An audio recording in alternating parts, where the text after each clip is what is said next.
This is a podcast by the Straits Times.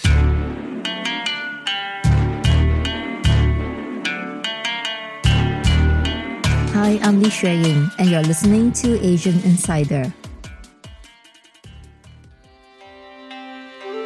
In this episode, the Straits Times China correspondent Michelle Ng attends a highly competitive matchmaking event in Beijing and emerges alive with a story to tell. Hello, Michelle. It's good to have you on the show. Hi.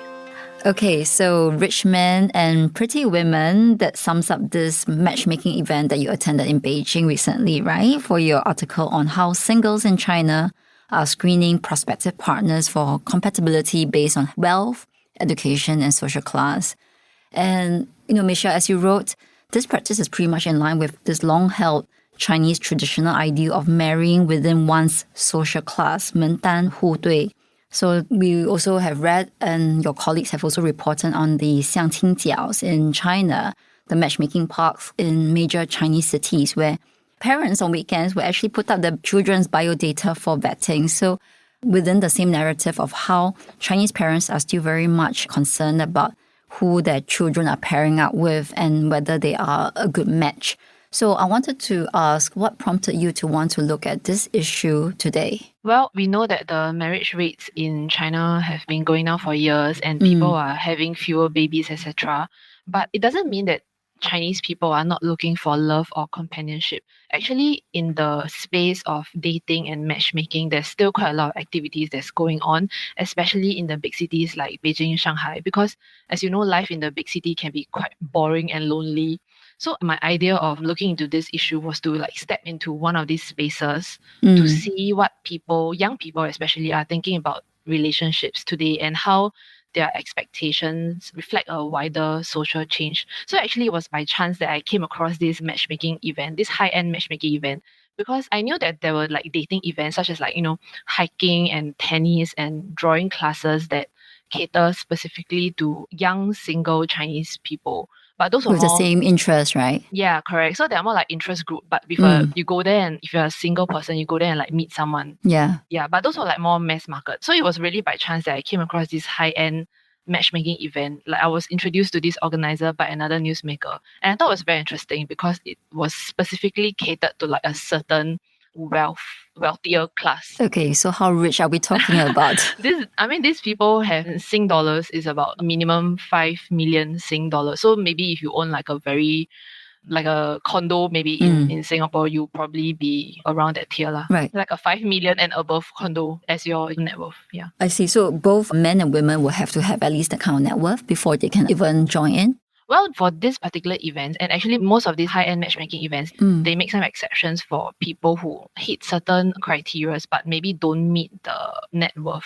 So maybe you can be 3 million in Sing dollars net worth, but maybe you come from a very good background, or your family has business in certain areas, but maybe they are your parents' business, so they're not your business, so it's not your net worth, but it's kind of part of the whole family package. I see. And these high-end matchmaking events, are they popular? Well, I guess if you're of that wealth tier and you're looking to expand your social circles, I think this would be one of the ways that you can do so. Whether they are popular or not is very hard to say because, it also depends whether you can get in. Just because you're interested to be part of this circle doesn't mean you can automatically get in. Right, okay. And is there any kind of, I wouldn't say stigma, but perhaps some kind of backlash about these events being very elitist and essentially saying that, you're not rich enough or you're not privileged enough to be part of this? I think there's the sort of backlash that comes with this kind of events. It's not about whether you can join or not. It's more like people have some certain misconception or certain ideas of what kind of people go to this kind of event. So for example, the women, because generally the criteria for the women are a bit more superficial. You have to be 95后, meaning you are under 30 years old. For this year, you're under 30 years old and you have to come from some good family background, which means good education. Maybe you come from Beida, Tsinghua, that kind of top unis, or you went to NYU, or good overseas universities and stuff. And for the men, they just need to produce their bank balances. I mean, essentially, Statements. yes. Yeah, essentially, yes. So for the men, they don't really like screen for appearance. I mean, when I went to the event, for example, I guess because I'm a woman myself, so like generally the women there, they are more open to talking to me. Also, maybe because I'm like slightly older than them, but like still around the age range, so they felt more comfortable openly talking frankly to me. And then a lot of them were like, actually, the men here are like not that good looking. The women are way more good. I mean, but that's just what it is because like the women were screened for like their looks, and then whereas the men were not. So that's just how it is lah. Yeah, and I think this relates to another point that you made in the article, which is that there is this gendered imbalance in the singles market in China. The fact that you do have a lot more women looking for partners than men. And that was something that I was quite surprised by because if we look at the numbers of single men and women in China of marriageable age, the number of men far outstrips that of women, partly because of the one-child policy back then and the preference for sons as opposed to daughters. So tell me a bit more about that. Yeah, that was also one of the paradox that I found when researching on this story. On paper, there are more men than women in China. So you would think that women should have the upper hand, right? They should be able to pick like which men they would like to date, which men they want to marry. But actually in reality, because a lot of women, especially urban women in like big cities, right, they are more highly educated. They are increasingly earning more and they have more like financial freedom. So it gives them you can say they're picky or you can say that they are given more freedom to choose. For example, like there's this one woman at the event who told me if she can't find a suitable partner who can match with her in terms of lifestyle, the kind of lifestyle that she wants to lead, like, travel regularly, go and eat nice meals, go and watch plays and that kind of stuff, she would rather be single. So the idea is that if the man can't add value to her life, then she would rather be single and spend the money on herself instead of spending the money on keeping a relationship where she maybe has to make up for what the man lacks. Yeah, so that's the kind of idea that some of these women have when they are earning above a certain threshold and they are looking for partners. So what you're saying is that it's not just a numbers game, right? It's also about a certain mismatch in expectations in the singles market. And I think that relates to something that we do see in many Asian societies where women are expected to so-called marry up and men marry down in terms of social statuses or economic incomes. So I guess that is still a value that's very much at play within China today. Yeah, for sure. But I guess when women earn a certain amount, they want to marry up, but the pool of men who are like so-called above them would be drastically smaller than if they were earning a lot lesser. So actually what that means also is that similar to what we have seen in Singapore, for instance, you would be left with two groups of people who would find it especially challenging, right, to find partners. And that would be the educated women and the blue-collar men. Yes, correct.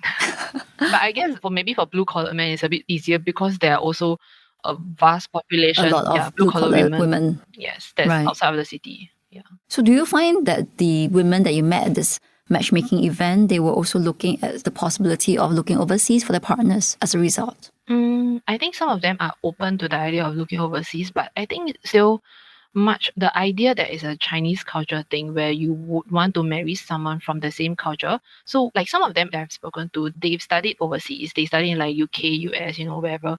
I did ask them like, why didn't you find a partner overseas? But they are like generally still looking for like Chinese men, at least from a Chinese cultural background, like maybe American born Chinese, but not like Caucasian men, for instance. So I think this whole finding someone with similar Chinese values to them is still quite important.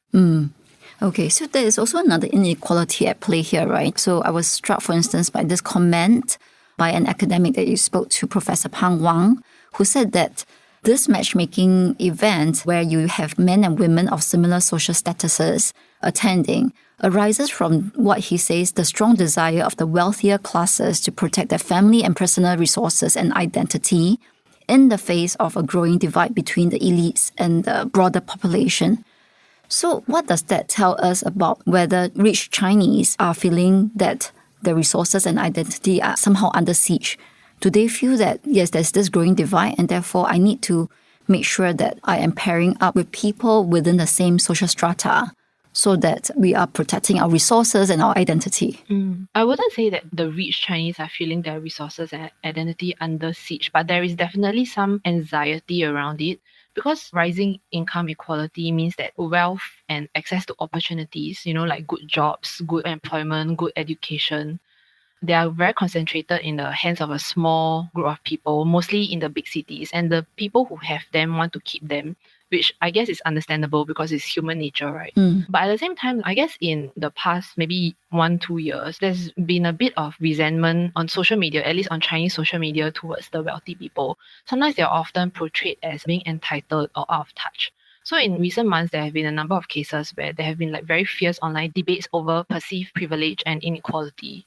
And this is also happening at a time when China's economy is slowing and the opportunities for upwards mobility is disappearing. So there's this sense of resentment and anxiety among the general public in China's competitive society. So I guess for like the wealthy people, their resources can feel both like a asset and also a liability. Like they can open doors for you, to have good employment opportunities, to meet more people, but they also draw a lot of scrutiny. So in that way, you see that this tension also kind of plays out in dating, where people worry about whether they are being liked for who they are or they are being liked for what they can provide because of their family background and their wealth. And so it's just safer to sort of try to meet and pair up with people who are from the same social class so that you're not worried so much that your fortunes are being eyed by gold diggers, for instance. I suppose that's also a very good reason. I see. Was that something that did come up in your interviews with the participants at the event?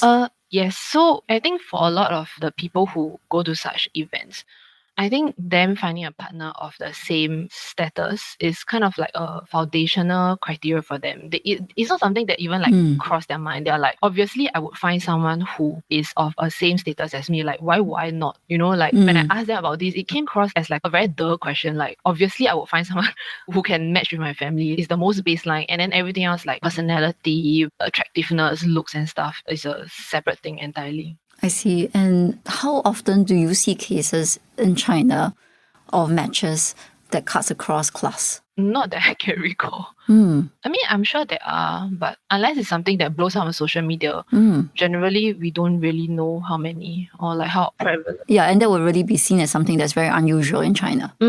I suppose so, yeah. Is this something that also manifests in the spaces that the Chinese occupy as well in terms of their social circles, where they hang out at, the kind of activities they engage in?